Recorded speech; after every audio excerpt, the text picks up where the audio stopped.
দেখো বন্ধুরা, আজকের একটা দারুণ রেসিপি তৈরি করব। তোমরা দেখো আমি কি রেসিপি তৈরি করছি। দেখো, একটু তেজপাতাটা কুচিয়ে দিয়ে দিলাম, একটু এলাচ দিয়ে দিলাম, তারপরে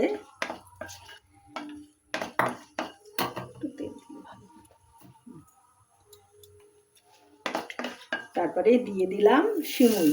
এই সিমুইগুলো একদম শুকনো শুকনো করে রান্না করব দুধ দিয়ে। দেখো,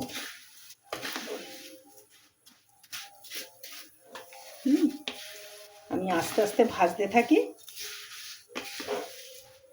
আর বন্ধুরা দেখতে থাকো। দেখো বন্ধুরা, ভাজা হচ্ছে সিমুই কেমন করে, দেখতে পাচ্ছ?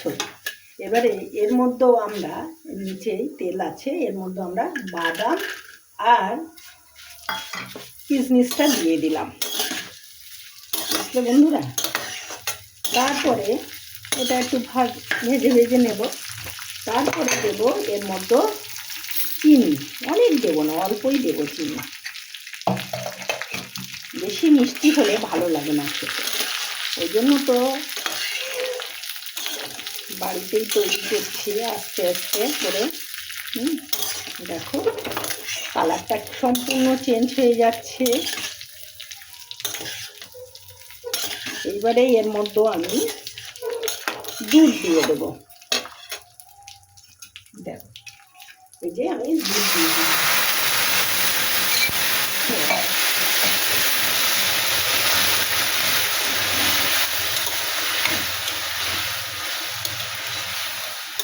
এই যে দুধ দিয়ে দিলাম।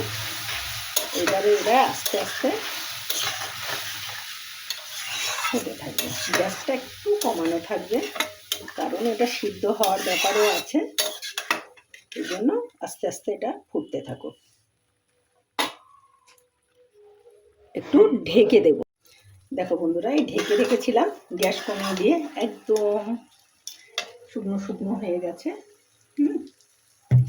এইবারে আমি সামান্য একটু ঘি দেব। এই ঘিটা ছড়িয়ে দিলাম, কারোর গায়ে কেউ লাগবে না।